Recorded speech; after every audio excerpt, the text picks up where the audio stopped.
अन्य माने आपणक विषय कौन भावुछंती सेथिप्रति ध्यान दियंतु नाही बा भय करंतु नाही। गुड आफ्टरनून आपण मानक समस्त मो तरफ नमस्कार। आशा करछि आपण माने समस्त भलरे थिबे। ताले चलंतु वीडियो आरंभ करिबा। किंतु वीडियो आरंभ करबा पूर्वरु आपण मानक भितरु केही जदि आज मो चैनल ले नुआ थांती ताले प्लीज प्रथम चैनल को सब्सक्राइब कर दियंतु। पाखरे थिबा बेल आइकन को क्लिक करंतु जहा फल मो नुआ नुआ वीडियो रो नोटिफिकेशन आपण मानक पाखरे खूब शीघ्र पहुंची जिवो। ताले चलंतु वीडियो आरंभ करिबा। गीता मन को स्थिर करे एवं आत्मा को परम सत्य सहित संयोग करे। एही पुस्तक आत्मा को जागृत करिबा पई काम करिथाय जहा जीवनर प्रकृत अर्थ बुझेई थाए। एहा व्यतीत एहा जीवनर पाप एवं पुण्य को व्याख्या करिबार मध्य साहाय्य करे।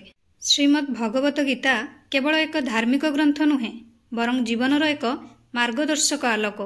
एहा हमकु शिक्षा दिए जे जेतेबेले आमे दुनिया उपर विश्वास हराई देउछु एवं भितरु भांगी पड़ी जाऊ सेतेबेले ईश्वर हेउछंती आमर एकमात्र आश्रय स्थल। गीतार शिक्षा आमको आसक्ति आशा एवं भयरु मुक्त करे एवं कर्मपथरे स्थिर रहिबाकू प्रेरणा दिए। एही पाठ्य आमको कुहे जे जीवन आत्मार एक यात्रा केवल सुख एवं दुखर अभिज्ञता नुहे।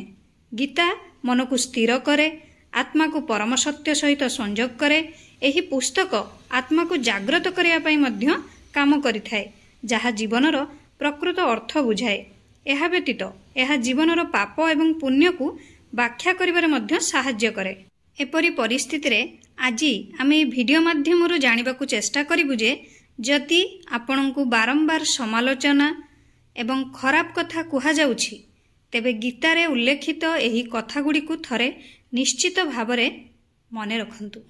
भगवान श्रीकृष्ण कहिछंती जे तुमे जहा करूछ सेथिरे विश्वास रखिबा उचित। लोक माने कोन भाबंती ताहा तुमरो नियंत्रण रे नाही।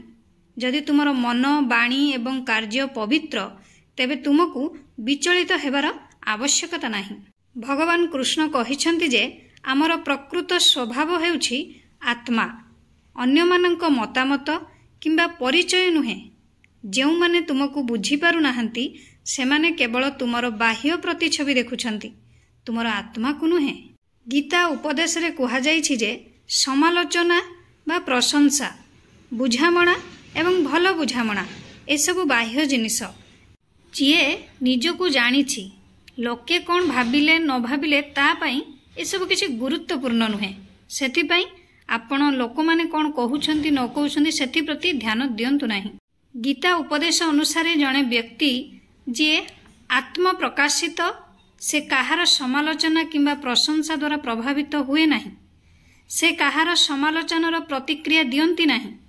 एपरी परिस्थिति रे जेतेबेले केही आपणको बारंबार भूल बुझंती तेबे शांत रहिबा बुझाइबा को चेष्टा करिबा भलो एवं जदि से तथापि राजी न हुए तेबे यहाकू भगवान को ऊपर छाड़ी देबा भलो।